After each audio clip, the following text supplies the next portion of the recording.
Camp Taters in the morning. And how did we wake up today? There was a mouse running across my face. No, there was a mouse running across the top of the tent right there. I don't know about across your face. That was how I woke up. Was it a cute mouse? It was a cute mouse, but I'd prefer it didn't wake me up first thing in the morning by running across my face. This is what happens when you become known somehow, completely, like, not through anything I said. As a person who always wants coffee, people bring you coffee, and then you can't, like, not bring it with you. That would just be a crime. So then you have to bring it. So we have enough coffee to last, like, 3 or 4 days, I think. Yeah. So last night, while we were drinking the hiker wine that Jethro and Mad Mike brought us, we watched that classic sci-fi show starring Gina Torres. No, not Firefly. That other classic. For those not in the know, Cleopatra 2525 was a 2-season sci-fi show years ago that starred basically Zoe from Firefly. And the plot was basically this lady went in for a boob job and ended up in cryogenic storage and woke up in like a Matrix-style future with robots running amok. And so people with lots of cleavage showing would run around and shoot like lasers at robots, and it had one of the most amazing theme songs of all time. In the year 2525, there are women with the year to survive. It lasted an extra season than the Bruce Campbell epic Jack of All Trades. Also watch the Jack of All Trades intro though, because that is even more amazing. Don't ignore her face. So as near as we can tell, the mouse did not chew its way into the tent. We didn't have any food pushed against the edge or anything. So Taters thinks that literally I opened the that side briefly and the mouse ran over, danced on her face, which she claims happens. I cannot verify. At which point we noticed the mouse, which was running on the top like Spider Mouse. Doo-doo-doo, Spider Mouse. And I went to pee and she like managed to hustle it out of the tent. It was a good adventure this morning. So we've now proceeded to the exceedingly open concept privies from the just slightly open concept privies. So I am normally really careful looking at trees around campsites.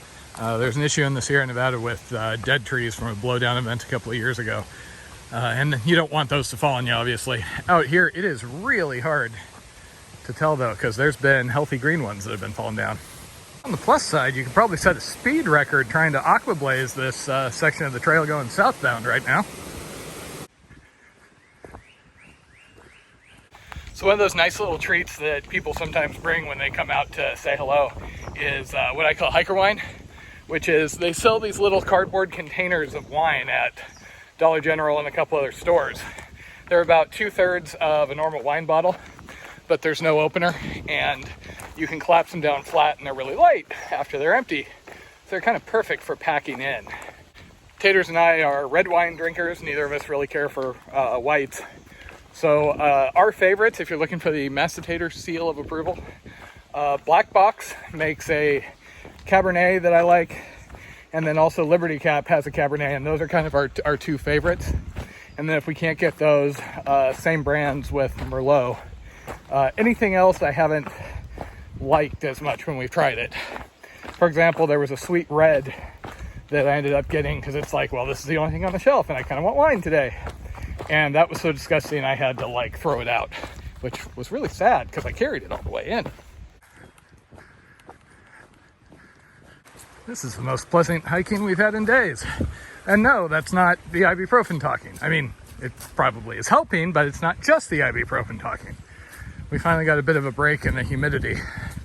It got down to mid-60s last night in the evening, so yeehaw. Hopefully this will stick around for a little while. Check out all the bugs.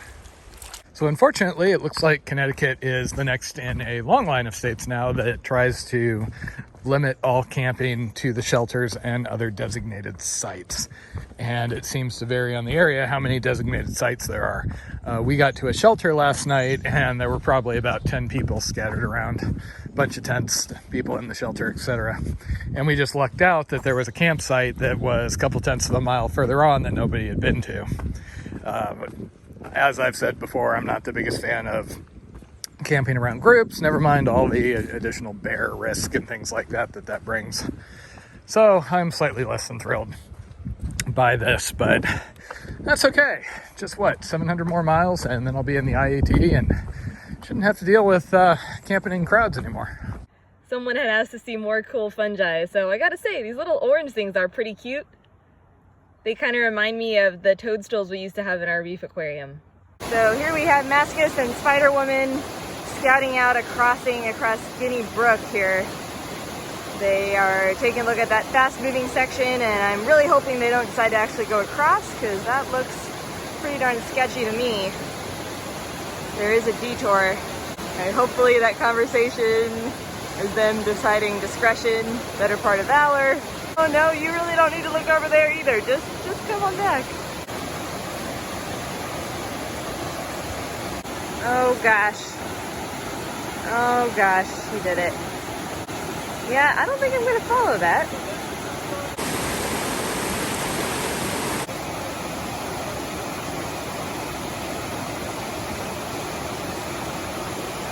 The internet's gonna be so sad if you die. She's more popular on my channel than I am, so.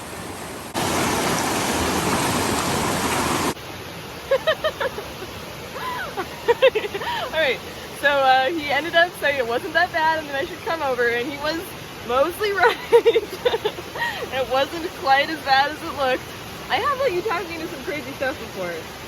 We literally climb in the Sierra all the time where you've got real stream crossings. This ain't that bad. Wimp. Remember that time you talked me into swimming across the current and I almost drowned? What happened is I went across the current.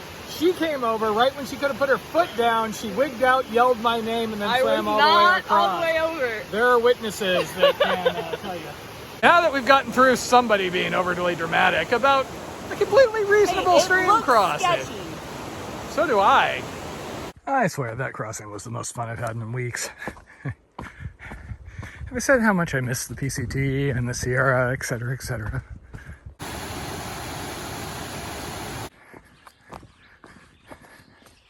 This is kind of reminding me of what it was like further down south, you know, Georgia and below that.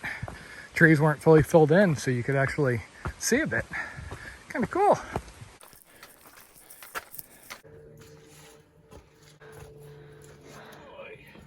At least it's wet.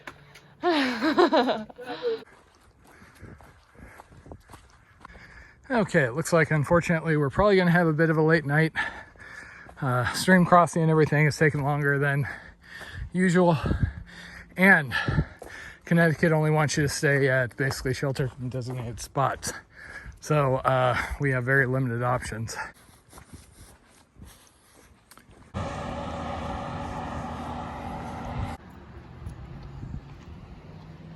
Trailside High School, and I'm not wearing any pants. What could go wrong? So I was just telling Taters this is what it was like in the Swanee down in Florida. And sure enough, that's actually so deep it would be about up to her smiling mouth if she had fallen. I know, I'm disappointed too that she didn't fall for the channel. Some of us just care about the channel more than others. Maybe you're okay with small children. Again, if this was Florida, we'd probably have to cross that just because Florida.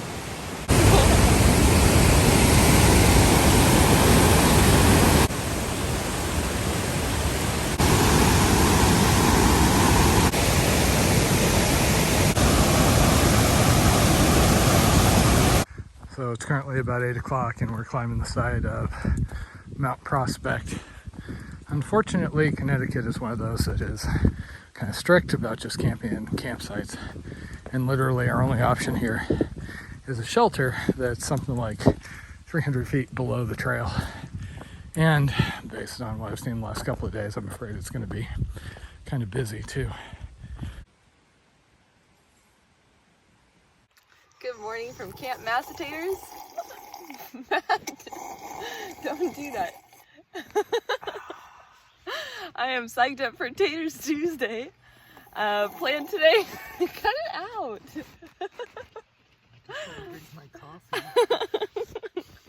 Plan today is. This is going well. Our plan today is we're gonna hike about 4 miles into the town of Salisbury. We have a package there that includes some padded bike gloves that will hopefully help Matt's hands. These He's got some nasty bruising on those. How am I gonna high-five anybody as I go down the trail? We'll also probably get lunch there and do a light resupply. And then looks like we got a couple steep climbs after that to get up to Bear Mountain, Mount Race, and maybe Mount Everett, depending how far we get. So in addition to not really being happy coming in here because of the crowds and everything, my hand abrasions have gotten even worse. I wasn't able to use the hiking poles for a big chunk of yesterday, which is hard because of my knees. I've never had anything like this. This is bizarre. As Mackaye mentioned earlier, Connecticut has a really restrictive policy on camping. They don't allow you to camp along the trail itself and instead direct everyone to a limited number of these established camping areas a little ways off trail. 2 nights ago we lucked out and were the only ones at our camping area. But last night we ended up at Limestone Spring Shelter and this area was super crowded. Here's the camping area. Pretty much everyone has already cleared out this morning. It's just about 8 a.m. There's the actual shelter up there, and then the camping area has these 3 raised tent pads. So those were all full last night, and there was also a couple other people in some of the dry areas. There's just 1 tent left over there besides us. The rest of this area is kind of a mud pit, so we ended up in the trees over here, and we're just about maybe 50 feet away from this tent pad where someone was sleeping. So we didn't feel like we could, we definitely couldn't watch Firefly, and we didn't feel like we could even really talk without disturbing these other people that were around us. As far as the policy itself, Mackaye really doesn't like it. I don't really like it either, but I can at least see both sides of it. On the one hand, it really minimizes impact along the trail itself. There's almost no visual impact. Heading into camp last night, we saw no one along the trail and not much visible evidence of camping at all along the trail. And that's really nice for when you're hiking because it makes the actual hiking on the trail experience feel a lot more natural and wildernessy than it would if there were people camped every 0.2 of a mile alongside the trail. On the other hand, there's some significant downsides. One is just that it makes the camping experience a lot less nice, especially if you happen to be on a weekend or in a bubble of thru hikers like we are, because you're going to have no privacy when you're camping. The camp areas are going to be really crowded. Another is that it takes away your flexibility to camp whenever you get tired. So for example, last night with Mackaye's hands bruising and hurting, we probably would have liked to stop a couple miles earlier. But the last established camping area was, I think, 6 or 7 miles back. Another one is that by concentrating all the people and impact in a small area, you're also socializing the animals in that area and teaching them not to be afraid of people and that people have food.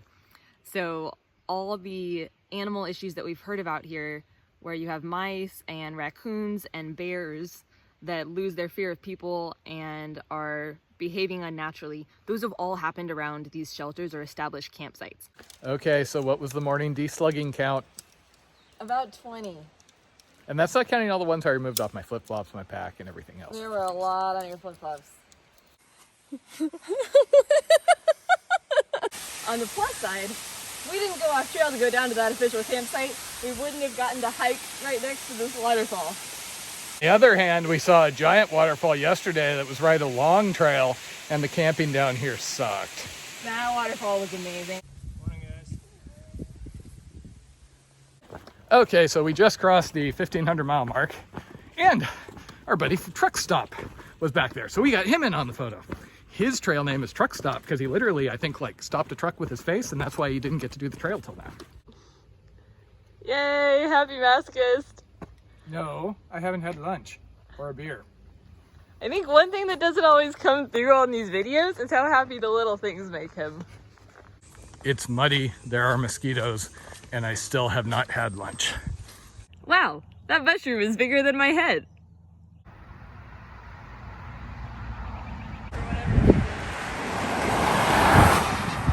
Here we are at the Salisbury Deli. See, the little things make Matt so happy. This is kind of nice. Okay, you know how down south, every time it got hazy in Virginia, I'm like, oh, maybe there's a fire in the air. And everybody's like, no, you dumbass, it's just all the moisture. Ha! This is actually fire smoke from the West Coast. Look at what Massacus found for me. That's the smallest frog I've ever seen. Here's my finger for scale. There haven't been any more turtles, by the way. I guess they were just in that one area because we saw them 5 days in a row and then no more turtles. These guys just started showing up in the last couple days, but they've been all over. They seem to be laying eggs on the trees.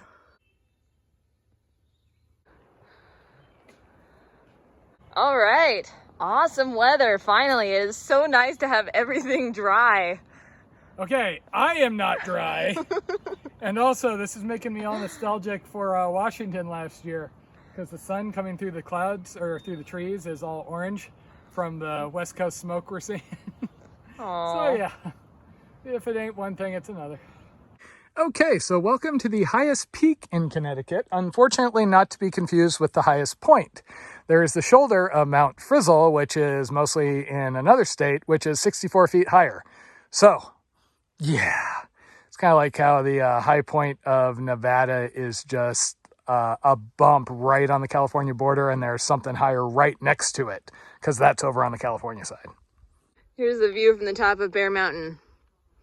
It is really depressing seeing the West Coast wildfires all the way out here. Stupid West Coast. Oh, these gloves are saving my ass right now. We need more like this. There's no damsels in distress, though. I am sad. I think it's really mean you saying that Dixie sucks. Don't put that on YouTube. This is my kind of trail, though. I love being right next to streams like this. What?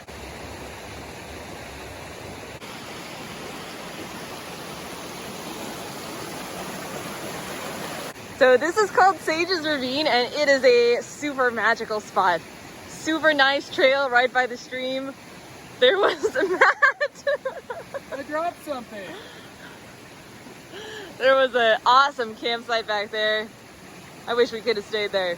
There is just so much magic here. I'm trying to capture it. I don't think I can capture it all though. If you live in this area, you should come hike here and stay in Sage's Ravine. Okay, Matt, you're in my video. I'm trying to capture the magic. Gotta get that waterfall over there. This is my favorite part of this hike so far. Don't put that in the video. I don't think I could be any happier than this.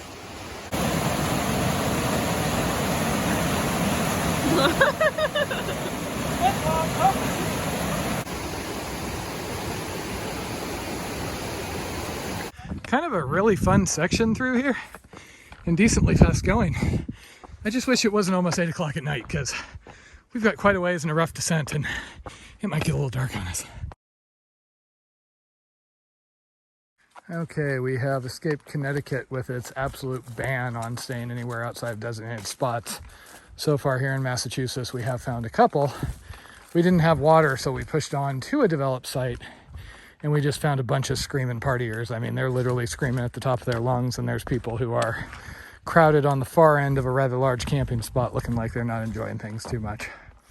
So now we're kind of stuck. We either try and fill up water, have one of these puddles, backtrack like a quarter of a mile, or we push on and just hope we find something before it gets too dark. Well, we were hoping to find a camp soon, but it looks like we are climbing up the side of Mount Everett instead. Told